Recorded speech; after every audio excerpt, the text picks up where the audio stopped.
자, 뭐 악법도 법이라던 소크라테스도 나오고요. 그다음에 뭐 군중에 우매한 군중에서 돌을 맞고 결국 십자가를 진 예수. 십자가를 짊어진 예수를 네.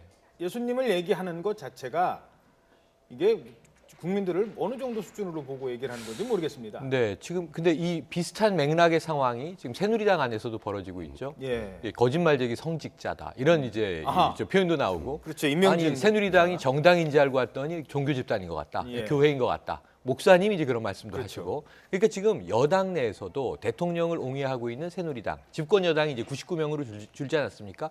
여기에 어법과 헌재 어법이 다 비슷해요.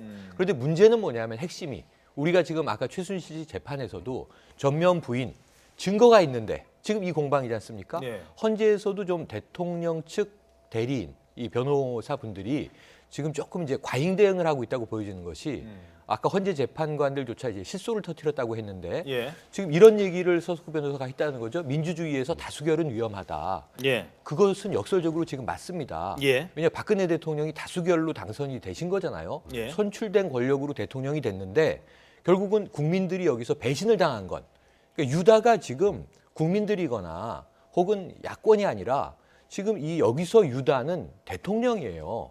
국민들이 선출한 권력인데 국민들을 배신한 상황이잖아요, 현재. 예. 그래서 지금 십자가를 지고 있는 건 국민들인데 본인이 십자가를 지고 있다고 우기니까 여기서 재판관도 실소를 터뜨리고 방청석도 이제 술렁술렁하고 지금 저것을 또 언론 보도로 전해 듣는 국민들은 지금 가슴이 찢어지는 거 아닙니까? 예. 지금 저런 공방을 하고 있을 때가 아닌데 지금 이 어제 증인 달랑 한 명 나왔어요. 예. 그렇게 당당한 대통령 측에서 이영선 현직 행정관도 안 내보내고 네. 전직 비서관 2명, 문고리 3인방 중에 2인방도 안 내보내고 그렇죠. 왜 감추느냐? 감추는 자가 범인이다. 지금 이런 이제 추리도 가능한 거 아닙니까? 이런 예. 상황에서 당당하면 나와서 얘기하면 좋은데 나와 있는 윤 전 행정관조차도 진실을 말하지 않고 있어요. 이게 유리한 건 알고 불리한 건 모르는 이런 선택적 기억 상실이라는 얘기도 지금 나오고 있고요. 예. 선택적 기억 이걸 지금 어떻게 해야 좋을지 좀 국민들이 받아들이기에는 난감한 상황입니다. 다른 건 몰라도요. 네. 왜 촛불이 민심이 아니다 이런 얘기를 왜 했을까요? 그러니까 지금 박근혜 대통령 측의 변호인단의 이 탄핵 심판에 임하는 자세는 딱 두 개로 요약이 됩니다. 하나는 시간 끌기, 두 번째는 정쟁화. 그러니까 이게 일반 국민의 뜻이 아니라 이거는 소위 말하는 뭐 진보, 좌익 쪽에서 지금 박근혜 대통령을 음해하기 위해서 만들어낸 촛불이다. 그거 봐라, 그거 민주노총이 주도한 거 아니냐. 예. 그리고 가보면 플랜카드에 이석기 석방 하나 걸려 있지 않느냐. 그러니까 이거는 좌익이지 국민의 뜻이 아니다. 이 주장을 하고 싶으신 거예요. 그러니까 말 그대로 또 편가르게 하고 있는 겁니다. 예. 그러니까 지금 이 촛불은 박근혜 대통령이 잘못한 게 없음에도 불구하고 마치 잘못한 걸로 몰아가서 박근혜 대통령을 끌어내리려고 한다. 그러니까 말 그대로 조금 전에 아까 리포트 보시면 아시겠지만 그 소위 말하는 박근혜 대통령을 지지하는 측에서는 인터넷 댓글에 뭐 아까 서석구 변호사를 진정한 애국자다 이런 표현을 쓰잖아요. 예. 그러니까 그렇게 편갈라서 여론을 어느 정도 조성을 해서 이게 탄핵 심판이라는 것 자체가 완벽한 법적 판단이라기보다는 약간의 정치적 요소를 고려를 합니다. 근데 지금 탄핵 반대하는 민심이 12%, 15% 정도 나온다라는 분석이 있는데 예. 그게 30%만 넘어가면 헌재도 부담을 느낄 것이다. 결국 그런 방향으로 지금 이 탄핵 심판 자체를 법적 공방보다는 정치적 공방으로 몰고 가려고 하는 의도가 아니냐 이렇게 보는 관측이 굉장히 많은 상황입니다. 자, 뭐 어떻게 풀어갈지는 모르겠습니다만 기억나십니까? 촛불은 촛불일 뿐 바람 불면 꺼진다라고 했던 새누리당 김모 의원의 그 말 때문에 촛불에 더 기름을 부었습니다. 자, 이런 표현들이 과연 우리 국민들은 어떻게 생각할까요? 자, 나온 사람 얘기 잠깐 해볼까요? 윤전추 행정관 어제 헌재에 나와서 얘기를 했는데 저희들이 그래픽으로 좀 준비를 했습니다. 발언 내용을 좀 하나하나 살펴보도록 하죠. 자, 하나하나 살펴보도록 하겠습니다. 세월호 당일과 관련해서 얘기를 합니다. 미용사는 오전이 아닌 오후에 왔다. 헝클어진 머리는 일부러 연출했다라고 하는데 이거는 아니다. 머리 손질 끝난 뒤에 민방위복을 본인이 직접 입혀줬다. 이렇게 얘기를 하면서 박 대통령 세월호 당일 오전 8시 반쯤에 머리는 이미 단정한 상태였다. 이렇게 얘기를 합니다. 자, 또 보실까요? 자, 뭐 이거 하나하나 제가 읽어드릴 수는 없습니다만 그래서 조금 불리한 질문합니다. 자, 그럼 수요일마다 그러면은 관제만 있었습니까? 뭐 이런 얘기가 나오니까 글쎄요, 기억나지 않습니다. 그리고 업무가 뭡니까? 이렇게 물어보니까 그거는 비공식 업무라 말씀드릴 수 없습니다. 라고 얘기를 합니다. 자, 계속 보겠습니다. 다른 내용도 하나 있는데요. 자, 그리고 앞서 뭐 얘기를 했었는데 네, 역시 마찬가지입니다. 여러 가지 뭐 메이크업, 헤어 담당하는 두 분 모셔다 드린 거는 다 기억합니다. 이건 뭐 그러니까 분리할 것 같은 거는 모른다고 하고 자기신들이 확실한 거는 이렇게 얘기를 해요. 심지어는 안봉근 전 비서관도 나는 안다.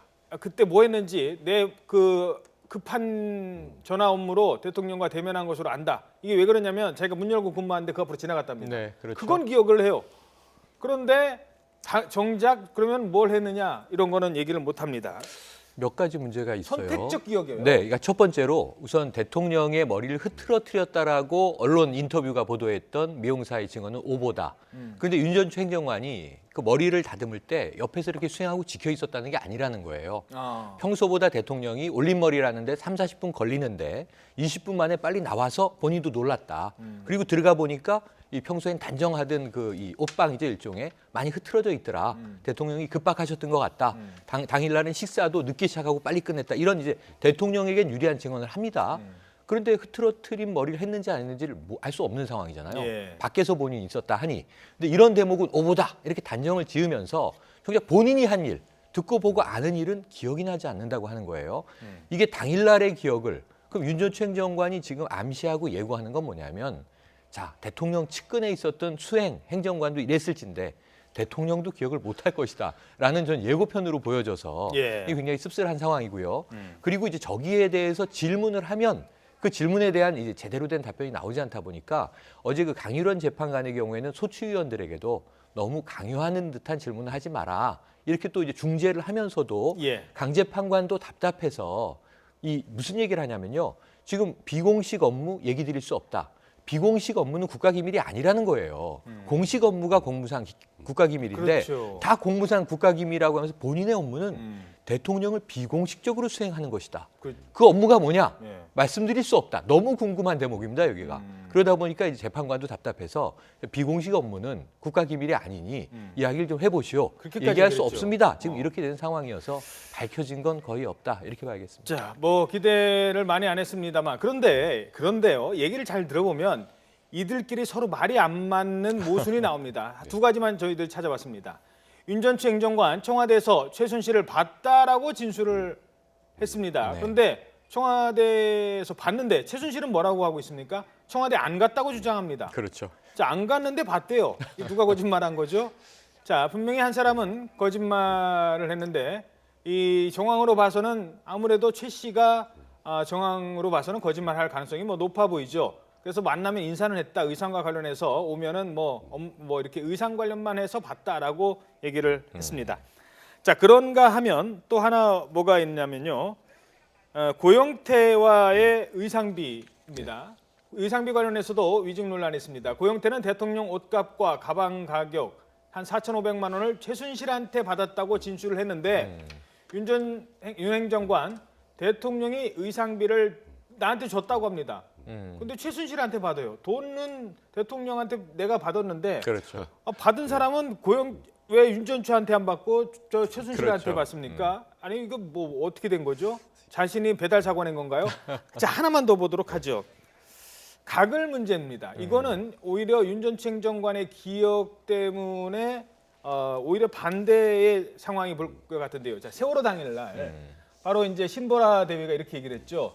가글용 의료를 전달했는데 자, 이 용도 왜 그때 해필이면 그날 각을 썼습니까? 그러니까 용도는 모릅니다라고 했습니다. 의료 담당자가 이렇게 얘기를 합니다. 그런데 의료 담당자가 아닌 사람은 이렇게 얘기합니다.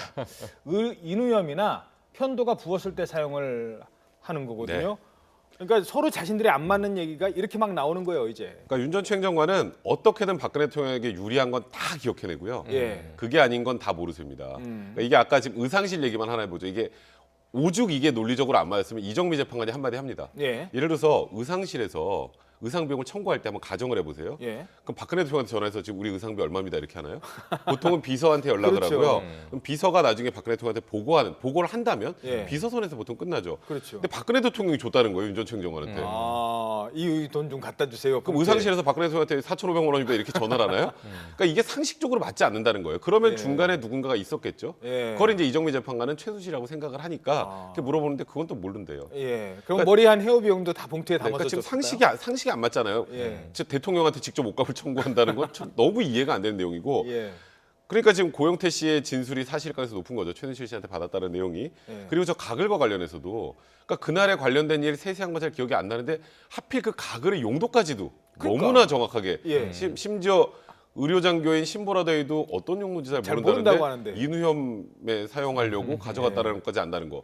그러니까 결국 박근혜 대통령한테 유리한 진술을 하고 있는 거거든요. 그러니까 저는 지금 어제 이영선 행정관이 안 나온 건 저는 어제 윤 전 추행정관의 진술을 보고 나오려고 하는 것 같아요. 어제 불출석 사유서를 어제 냈습니다. 그것도 사실 맞아요. 이거는 사실 법정 농단이에요. 이런 것도 아. 당일날 연락 와서 그 내용도 굉장히 부실합니다. 저 10일 이후에 나오고 있습니다. 예. 자기가 나가고 싶으면 나가고 안 나오고 싶으면 안 나오고 최순실 씨도 그렇고 지금 이재만 뭐 안봉호 비서관 같은 경우는 지금 연락 두절이잖아요. 그렇죠. 예. 그말 그대로 지금 법 절차 자체를 농단하고 있는 거예요. 알겠습니다. 그런 모든 모습들이 굉장히 사람들 씁쓸하게 합니다. 자, 그래서 뭐 이렇게 얘기를 합니다. 권성동 의원이 윤 전 행정관의 이 같은 기억에 대해서 탄핵소추 위원장을 맡은 권성동 의원도 결국은 이런 의문을 나타냅니다. 얘기 들어보시죠. 쉽게 기억할 수 있는 부분은 기억나지 않는다, 잘 모르겠다 라고 주장을 하고, 또 시일이 흘러서 잘 기억하기가 쉽지는 않음에도 불구하고 또 어떤 사항은 특히 세월호 당일 사항이라든가 또 옷대금 지급과 관련된 이런 부분에 있어서는 굉장히 아주 구체적으로 상세하게 기억하고 증언하는 것으로 봐서 굉장히 좀 이례적이다라는. 자, 박 대통령 측 변호인 얘기도 들어보죠. 지금 헌재로부터 대통령의 세월호 7시간 행적 뭐 했는지 내역을 좀 제출해달라고 요구를 받았는데 이 대리인단, 변호인단이 아직 그 자료를 제출하지 않고 있다고 합니다. 이러면서 뭐 윤 전 행정관 얘기 들어봤잖아요. 이런 식의 얘기를 합니다. 이중환 변호사 발언도 들어보겠습니다. 상당 부분 밝혀졌다고 그렇게 생각합니다. 가능한 빨리 내려고 그러는데 전에 말씀드린 대로 마지막 기회니까 최선을 다해서 완벽하게 내려고 하고 있습니다. 아니 밝혀졌나요? 7시간? 아니요. 저는 전혀 밝혀진 건 아닌 것 같은데 네. 사실 이 세월호 7시간 관련해서 장황하게 답변을 내실 필요 없어요. 그냥 딱 하나만 내면 됩니다. 관저 출입 기록. 네, 그렇죠. 그날 아침에 누가 들어왔는지가 제일 궁금한 게 국민들이잖아요. 그러니까 그때 뭐 아침에 진짜 말 그대로 미용 시술을 했는지 머리를 했는지 예. 이게 궁금한데 안 내시는 걸 보면 낼 생각이 없다는 생각이 들고요. 자세하게 하나만 딱 말씀드릴게요. 어제 강일원 주심 재판관이 했던 얘기입니다.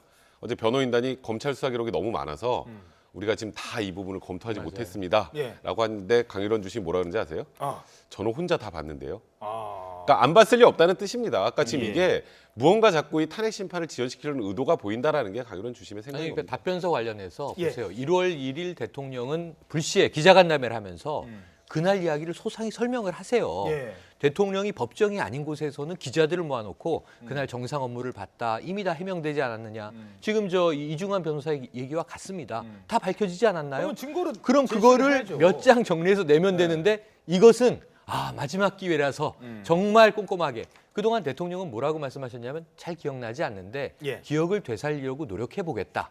그런데 이것이 이 페이퍼, 서류로는 제출되지 않고 있으면서 말로는 무성하게 이 사람 저 사람의 입을 통해서 이제 전파가 되고 있어요. 예. 여기에 대해서는 조금 절차를 따르는 그런 태도와 모습을 보일 필요가 있겠다라는 생각이 듭니다. 알겠습니다.